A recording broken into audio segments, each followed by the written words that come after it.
현덕의 덕분에 돈 벌어볼 수 있는 시간입니다. 엠비엔골드 최현덕 매니저와 함께하겠습니다. 어서 오세요. 네, 안녕하십니까? 네, 안녕하세요. 네. 이번 주는 이제 하루가 공휴일이어서 쉬어가지고 네. 뭔가 이렇게 한 주가 좀 끝난 느낌이 아니었는데 네. 그래도 벌써 주말이 오니까 기분이 좋습니다. 네. 시장도 기분이 좋아야 될 텐데 오늘장 코스피가 왜 하락하는지 오후 시장에 대한 핵심 포인트 정리해드리도록 하죠. 바로 하나의 키워드로 알아볼 수 있는데요. 최현덕 매니저님이 꼽은 오늘의 체크 포인트는 바로 이것입니다. 협상 결렬. 네. 네. 일단 어제 글로벌 증시 빠진 이유고 네. 오늘 아침부터 우리 증시가 힘이 없는 이유입니다. 어제 이제 우크라이나하고 또 러시아 이 외무장관 회담이 있었는데 여기서 사실 정상회담까지 갈 수 있는 그런 기대감이 살짝 있었습니다만은 협상 결렬이 된 겁니다. 제가 어제도 계속 말씀드렸는데 지금 푸틴이 원하는 것은 한마디로 요약하자면 항복이거든요. 그러니까 그런 내용을 계속 요구하다 보니까는 우크라이나 입장에서도 지금 양보할 만큼 양보가 다 됐음에도 불구하고 협상이 안 되는 거다라는 겁니다. 내용을 좀 먼저 보도록 할게요. 일단 어제 외교장관 회담이 어떤 성과 없이 종료가 됐다는 이야기인데 일단은 뭐 계속 회담을 하기로 했습니다만 계속해서 대화 여전히 있다고 합니다만은 사실상 어제 나온 그 외무장관도 어떤 휴전에 대한 권한도 없었거든요. 그러니까 지금 제가 볼 때는 푸틴 같은 경우는 우크라이나가 항복하기 전까지 협상할 생각이 없다는 것으로 좀 보여지고 있고 러시아 외무장관은 우크라이나 군사작전은 계획대로 진행될 것이다라고 했고요. 푸틴이 원하는 건 딱 세 가지입니다. 우크라이나 나토 가입 불가, 그다음에 돈바스 지역 독립 인정하는 거, 세 번째가 이 우크라이나 비문장관인데 지금 이 젤렌스키 대통령은 나토 가입 안 하겠다고 하고 있고요. 어차피 안 되니까. 그다음에 돈바스 지역 같은 경우도 독립 인정하겠다. 영토가 문제가 아니라 거기에 있는 우크라이나인들의 삶이 문제다라고 이야기하고 있는 건데 이 비무장화라는 것은 무게 다 내려놔라 이런 얘기인데 이것만 들을 수 없는 거죠. 다 푸틴이 그걸 원하는 거고요. 지금 푸틴은 지금 어쨌든 이 우크라이나 침공에 있어서 천문학적인 숫자에 돈이 들어가고 있기 때문에 가져갈 수 있는 걸 다 가져가야지 실제로 뭐 어떤 나토 가입 불가 정도만 가져간다고 한다면은 사실상 정치 생명이 끝날 수밖에 없기 때문에 아주 강하게 나오고 있는 겁니다. 그런 관점 봤을 때 이 전쟁이 좀 하루빨리 끝났으면 좋겠습니다만은 제가 볼 때는 상당 기간 좀 갈 수가 있다라는 것을 좀 보여주는 거고요. 이 젤렌스키가 협의하려는 것은 어쨌든 나토 가입 불가부터 돈바스 지역까지도 내주려고 합니다만은 푸틴은 더 많은 걸 원하고 있기 때문에 전혀 안 되는 겁니다. 자, 그러다 보니까 오늘 시장에서 올라가는 것은 정책주들 건설 기자재 관련주가 급등하고 있고요. 가상화폐 관련주, 그다음에 리오프닝 관련주 여기다가 원전까지 급등하고 있는 건데 결국 지금 시장에서 전반적인 좋지 않은 상황 속에서 지금 정책주만 가고 있는 부분이 있거든요. 결국 모멘텀이 확실한 부분만 올라가고 있는 건데 당분간은 이쪽으로 집중하는 게 맞는 것 같고 또 이러한 상황이 끝나기 힘들기 때문에 역시나 에너지 쪽도 계속 강하게 올라갈 수밖에 없다라는 점 봤을 때 지금 상황에 맞는 정보 대응하신다고 한다면은 계속해서 수익을 가져갈 수 있기 때문에 오늘도 오늘 에너지와 관련해서 그다음에 또 성장률도 같이 좀 말씀을 좀 드려보도록 하겠습니다. 네, 성과 없이 종료되면서 글로벌 증시도 다소 실망스러운 모습을 네. 증시에서 고스란히 보여줬고요. 우리 증시도 그런 모습 보여주고 있습니다. 이제는 참 주유하기가 무서운 그런 네. 날인데 걸어 다녀야겠어요. 지금 이 시장 안에서 어떻게 하면은 수익을 낼 수 있는지 손실을 줄일 수 있는지 오늘도 현덕의 덕분에 통해서 전해드리겠고요. 먼저 네. 리뷰부터 해볼까요? 네, 지금 제가 원전주를 제가 지난주부터 많이 말씀드렸는데 아니 오후에 원전주들이 지금 막 엄청 뜨거워요. 네. 그러니까 지금 윤석열 당선인 이제 그쪽에 있는 사람이 네. 지금 원전에 대한 계획을 또 발표를 했거든요. 그래서 오늘 또 올라가고 있는 건데 네. 일진 파워가 또 급등하고 있습니다. 지금 상한가 근처까지 가는 모습 보여줬었고 네. 제가 원전주에서는 일진 파워뿐만이 아니라 뭐 최근에 한신기계라든가 우진, 보성 파워텍 이런 정보들 많이 말씀드렸는데 일진 파워가 어제 같은 경우도 신고가를 기록하고 있습니다만은 지금도 24% 급등하면서 거의 상한가 근접하고 있습니다. 좀 웬만한 종목들이 급등이 나와주고 있는 건데 어쨌든 국내에서 5년 동안 탈원전이었다가 이제는 윤석열 당선인께서는 원전 최강국으로 하겠다라는 어떤 그런 플랜을 가지고 있기 때문에 관련주가 올라가고 있는 것이고 급등한 종목들은 여기서 매수하면 안 되겠죠. 다만 아직까지 못 올라간 종목들은 괜찮고 제가 말씀드렸던 종목들 다 급등하고 있습니다. 그래서 정책주에서 원전이 제일 먼저 올라오고 있는 건데요. 그 다음은 또 지금 이 건설 기자재 쪽이기 때문에 자 오늘 끝나고 무료 방송에서 그쪽 종목을 좀 설명을 좀 드려보도록 할 거고 하나 더 보시면은 어제 말씀드렸던 종목 바로 우리기술투자인데 역시나 지금 윤석열 당선인께서 지금 바꾸려고 하고 있는 부분이 바로 가상화폐 쪽입니다. 그러니까 국내에서 현 정부에서는 안 되겠던 것들, 그게 바로 원전이었고 지금 가상화폐 같은 이 규제를 하고 있는 부분이었는데 그거를 풀 것으로 좀 보여집니다. 그런 관점에서 이 가상화폐 관련진 우리기술 투자도 역시나 오늘 시장 안 좋은데 올라가고 있습니다. 지속적인 상승 좀 봐야 될 것 같고요. 하나 더 보시면 아프리카 TV. 성장주에서 제가 실적으로 말씀을 드렸었는데 역시나 어제도 올랐고 오늘 같은 경우도 올라서고 있습니다. 지금 시장이 그렇게 좋지 않은 줄 본다고 한다면은 꽤 강하게 올라서고 있는 거죠. 지금 아프리카 TV 같은 경우 제가 목표가 18만 원 말씀드렸는데 일단은 4분기 실적 좋게 나왔었고요. 지금 아프리카 TV 같은 경우는 지금 메타버스 NFT 쪽으로 새로운 사업을 확대시키고 있기 때문에 그런 관점에서 지속적인 상승 가능하다라고 좀 말씀드려보면서 오늘 같은 경우는 어쨌든 지금 시장이 우크라이나 전쟁이 쉽게 끝날 수가 없기 때문에 에너지 쪽 하나 말씀드릴 거고요. 그다음에 현재 지금 이 윤석열 당선인께서 또 이제 밀고 있는 그 정책 쪽의 종목 하나를 또 말씀을 드려보도록 하겠습니다. 네. 첫 번째로 리뷰해드렸던 종목 일진파워, 지금 뭐 한전 KPS, 한전 기술 막 이러한 원전주들이 올라가면서 저희가 이전에 소개해드렸던 일진파워의 경우에도 매수한 이후로 최고가로 계산을 했을 때 그렇죠. 수익률이 무려 63%가 나고 있습니다. 지금. 실제로 지금 다른 곳에서는 네. 뭐 보성파워텍이라든가 뭐 우진, 그다음에 한신기기 이런 것들 많이 말씀드려가지고 실제 30% 이상 수익 다 가져가고 있습니다. 네. 원전주를 잘 골라가신 분들은 지금 시장 조금 지지부진해도 재미 보셨을 텐데요. 그 외에 또 우리가 노려볼 수 있는 종목 무엇이 있는지 이미 떠나간 종목들 너무 아쉬워하지 마시고요. 그렇죠. 새로운 종목들 맞이해 주세요. 오늘 첫 번째 종목 그렇게 준비해봤습니다. 키워드부터 확인해 보시죠. 네.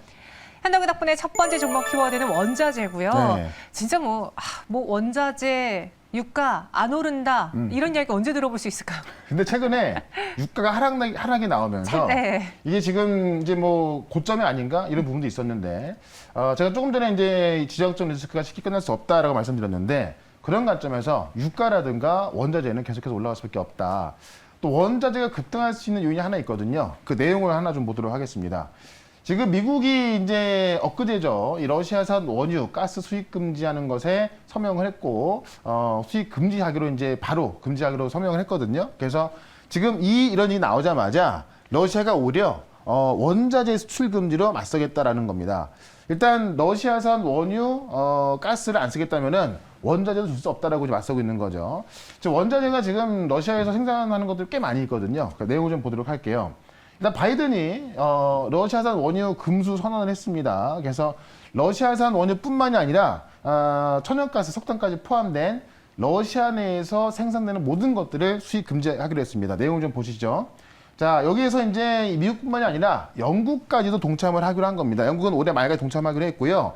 지금 EU 같은 경우는 단계적으로 2027년까지, 그 다음에 2030년까지는 러시아에 대한 어떤 그 자원 의존도를 확 줄이겠다라는 겁니다. 그래서 지금 러시아에 대한 부분을 제재를 하기 위해서 준비하고 있기 때문에 그런 관점에서 지금 푸틴이 일부 원자재 수출 금지시키겠다. 아직까지 어떤 원자재를 금지시킬지는 발표 안 했는데 지금 그 이틀 내에 러시아 내각이 정해서 이틀 내에 발표한다고 합니다. 오늘이 그 이틀째가 되는 날이거든요. 아마 오늘 중에는 어떤 원자재를 수출 금지할지 나올 것 같습니다. 관련해서 우리가 또 준비를 좀 해야 될 것 같고 어쨌든 그 러시아 같은 경우는 지금 알루미늄, 니켈, 팔라듐 같은 비철 금속의 주요 수출국이거든요. 만약에 러시아가 이 원자재 수출을 안 한다고 한다면 또 관련 원자재 급등할 수밖에 없고 국내에서 그런 원자재 관련주가 올라갈 수밖에 없겠죠. 그런 관점에서 요 푸틴의 어떤 원자재 수출 금지, 어떤 원자재를 수출 금지할지 모르겠지만 발표 나기 전에 관련주 하나를 미리 선침해하는 차원에서 말씀을 좀 드려보도록 하겠습니다. 네, 푸틴이 일부 원자재 수출을 금지시킬 것이다. 지금 그게 어떤 원자재인지 아직은 잘 모르지만 네. 미리 좀 예측을 해보고 관련 종목을 사보지 않을까 그런 접근을 해보셨습니다. 네. 첫 번째 원자재 관련주고요. 어떤 원자재인지 어떤 종목인지 지금 바로 공개해보도록 하죠. 네. 자, 종목은 바로 경남스틸인데 네. 지금 니켈 수요가 가장 많기 때문에 러시아에서 만약에 니켈을 수출 금지한다면 전 세계 타격이 클 수밖에 없거든요. 그래서 경남스틸 골라봤는데 경남스틸이 이제 관광 관련 제품을 만드는데 이 강간을 만드는데 니켈이 들어갑니다. 그래서 실제로 지금 경남스틸 같은 경우는 작년에 이 원자재 가격 인상을 판가에 옮기면서 실제로 좀 그 수익 구조 좀 좋게 만들어놨고요. 이 원자재 가격 인상과 설비 추가 도입 효과로 인해서 이 손익 구조 개선에 성공을 했습니다. 그래서 실적이 잘 나오고 있고 지난해에도 매출액도 많이 올랐고 영업이익까지 같이 올랐습니다. 그래서 실제로 매출도 좋아지고 있는데 이 원가가 올라가면 사실 뭐 이 수익 구조 안 좋아지지 않습니까? 그걸 판가로 인상하면서 같이 좋아지고 있는 겁니다. 자, 공급 부족으로 이 재고 부족 현상이 지속되고 있다는 이야기인데요. 이 어떤 니켈이라든가 이런 원자재의 구매 움직임이 확산되면서 이 수요가 상당히 많이 나오고 있습니다. 그런 모습에 있어서 지금 경남스틸 주가도 계속 올라갈 수밖에 없고요. 지금 경남스틸 같은 경우는 이제 자동차 용품에 들어가는 산세 코일, 그다음에 가정용품에 들어가는 이 냉형 강판을 만들고 있는데 수요는 상당히 많은 상황이기 때문에 계속해서 매출과 영업이익은 좋아질 가능성이 있다라고 좀 보시고 그런 관점에서 차트를 좀 보도록 하겠습니다.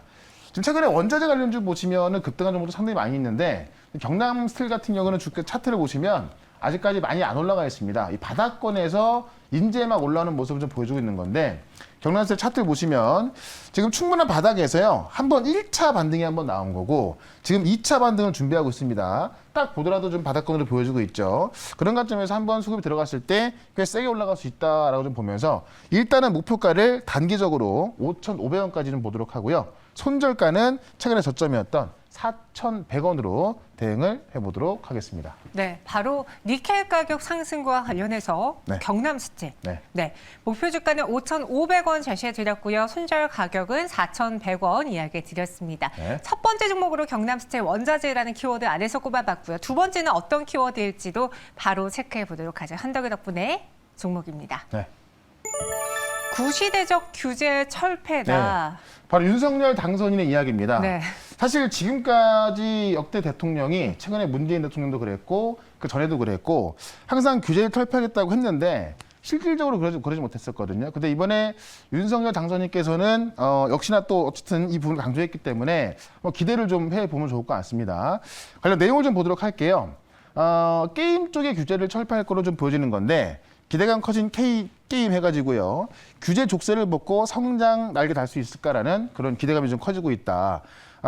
최근에 이 게임 시장이 국내에서만 안 되는 게 바로 이 블록체인 게임이었습니다. 바로 규제에 묶여있던 건데 이거를 지금 P2E 게임을 허용하는 방향으로 윤석열 당선인이 많이 말을 했었거든요. 그래서 지금 이 분야에 있어서 여기 좀 미르 펀드예요.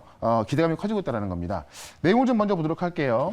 먼저 지금 의미 있는 말이 하나 있죠. 게임은 질병이 아니다라고 했습니다. 바로 윤석열 당선인이 그랬고 좀 지나친 사행성 우려가 되는 부분은 있지만은 게임에 대한 어떤 그 구시대적 규제는 신중해야 한다라고 하고 있고요.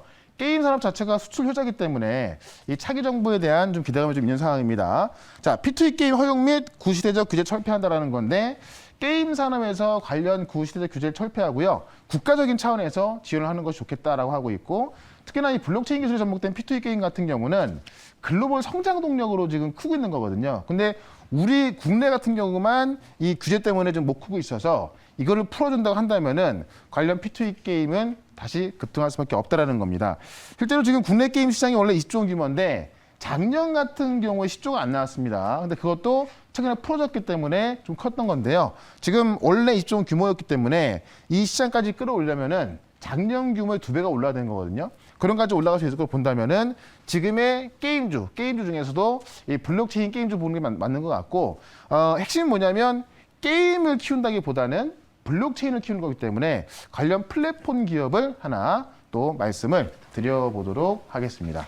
게임은 질병이 아니다라고 했습니다. 그리고 뭐 52시간 폐지 뭐 이런 이야기도 네네. 있잖아요. 네. 그렇게 되면은 예전에 52시간이 생기고 나서부터 게임 업체들의 신작도 좀 좀 안 늦어지고 좋았죠. 예, 네. 그랬던 경험이 있기 때문에 이번에 게임주들이 수혜를 볼 수도 있을 것이다라는 이야기가 좀 나옵니다. 물론 그 공약과 관련해서 실천이 되느냐는 저희가 그렇죠. 좀 두고 봐야 두고 되는 봐야죠. 일이지만 네. 일단은 게임은 질병이 아니다. 그래서 플랫폼 기업을 공략해 보도록 하죠. 두 번째 어떤 종목일지 지금 공개해 보겠습니다. 네. 다날. 다날. 가상화폐하면 다날이거든요. 진짜 오랜만에 나왔네요. 네. 정말 주가 보시면 바닥권에 있는 건데 네. 차트는 좀 이따 좀 확인을 좀 해보도록 하고요. 내용을 좀 먼저 말씀드려볼게요. 최근에 보시면 게임 개발사 엔드림에 100억을 투자하기로 했습니다. 엔드림은 이 조이시티의 최대 주주인데 지금 그 캐리비안 해적이라는 게임으로 170개국에서 1,600만 다운로드를 기록한 게임입니다. 그래서 그 게임 개발사의 엔드림에 이 100억 투자를 결정한 건데 실제로 지금 조이스틱 같은 경우는 건식 배틀이 있고요. 이 엔드림 같은 경우는 이 캐리비안 해적이 있는 건데 이 게임에 바로 또 이 페이코인을 그 결제를 탑재시켜서 해외 결제 서비스를 시작하겠다는 겁니다. 그래서 다나를 본격적으로 이 플레이투원 게임, 돈 버는 게임에 사업화로 좀 다각화시키겠다는 이야기고요. 원래 보시면 다날 퓨테크가 만든 암호화폐가 지금 페이코인인데 이게 지금 영국의 간편 결제 기업 보쿠하고 제휴해서 현재 중동, 아프리카, 남미 등으로 서비스 확대하고 있고요. 지금 일본, 중국, 유럽, 동남아 포함해서 90여 개국에서 결제 서비스 제공하고 있거든요. 그래서 이게 지금까지는 현재 캐시카우인 것이고 이거를 지금 이 돈 버는 게임, 플레이턴 게임 확대가 되고 있는 거고 그런 의미에서 지금 게임 개발사 엔드림까지 이 100억 투자가 되면서 지금 조이시티의 건식 배틀, 그다음에 엔드림의 이 캐리비안 해적까지 아마 다날의 코인이 쓰일 것으로 보여집니다. 그런 관점에 제가 최근에 이 플랫폼 기업 중에서 위메이드, 컴퓨터스 홀딩스, 그다음에 네오이즈 홀딩스 많이 말씀드렸는데 다날까지 우리가 추가해서 보시면 될 것 같고요. 차트 한번 좀 보도록 하겠습니다. 차트 보시면 성장주가 이제 1월달, 2월달 원에 빠지면서 충분한 하락이 나왔는데 지금 보시면 바닥을 아주 탄탄하게 만들어놨습니다. 여기서 올라서기 시작한다면요. 제가 볼 땐 정고점까지 올라가는 것은 굉장히 쉽게 올라갈 수 있다. 다만 시장 변동성이 있기 때문에 일단 목표가는요. 14,000원까지 먼저 좀 보도록 하고요. 손절가는 최근에 저점이었던 9,500원으로 대응을 해보도록 하겠습니다. 네, 정말 오랜만에 다날을 소개해 주셨습니다. 예전에 다 날아다니던 네. 그랬던 시절이 있었던 다날이었는데요. 어느 정도 조정을 받고 안정기를 겪었기 때문에 다시 한번 접근해 보겠다. 목표 주가 14,000원, 손절가 9,500원 제시해 드렸습니다. 네. 오늘도 두 가지 종목을 엄선해 봤고요. 그 외 시장에 대한 이야기. 아직 시장이 이렇게 말하지만 참 너무 힘들거든요. 네, 좋지 않습니다. 또 험한 말 나올 뻔해가지고 정제해서 이야기 드렸어요. 네. 네. 일단 지금 정책주가 올라가고 있어서 지금 시장이 이렇게 좋지만 않은데 어쩔 수가 없는 시장인 것 같아요. 그렇기 때문에 지금 우리가 좀 모멘텀이 확실한 종목으로 접근해야 될 것 같은데 제가 지난주까지도 이 원정 관련 좀 많이 말씀드렸고 실제 많은 분들이 30% 이상의 수익을 챙겨가고 있고 아직도 많이 남아 있습니다. 새로운 정책주 오늘 건자재도 올라가고 있고 지금 새로운 종목도 올라가고 있는 건데요. 다음 주에 올라갈 종목들 쭉 소개를 시켜드릴 거니까 4시에 시작하는 무료 방송 유튜브에서 최현덕으로 검색하시거나 MBN 골드로 들어오시면 되겠습니다. 알겠습니다. 최현동 매니저님 많이 찾아주시고요. 저희는 여기서 인사드릴게요. 고맙습니다. 네, 고맙습니다.